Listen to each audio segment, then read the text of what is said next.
Doon maganda doon, no? Yung may, yun yung sinasabi nila na Kijay, ngayon may island sa gitna.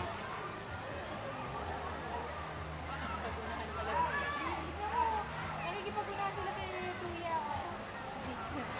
Hindi ka mababaw pa rin yung nakatabi niya. Pero dati kagaya. Sana sumunod sila yun. Nag-text na ba? Nag-text siya kanina, sabi halfway pa lang yung practice. Ganda, punta ka doon, ganda-ganda dito. Oo, mag-e-enjoy niya. Ako, barkadahan, friend. Ikaw mo, bading. Madami sa Don Bosco. Mga friend, sana pagdating na araw, walang mamabilang. Paano friend? Kasi sa mga friends natin, yung gano'n. Anong gagawin mo? Hindi ko Iiwasan alam. nyo na? Hindi naman, friend. Naku, yun. Shhh! Tignan mo.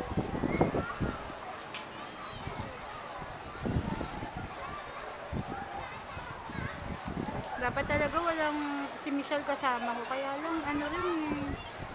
Kasi matyaga yun, tagahabol ko yun.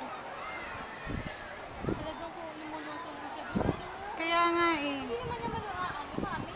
Mababaw lang. Ayun sa dulo. Hindi naman niya para pumunta na doon. Siyempre alam niya din yung kung ano yung ano niya. Nalalayo na siya sa friends eh.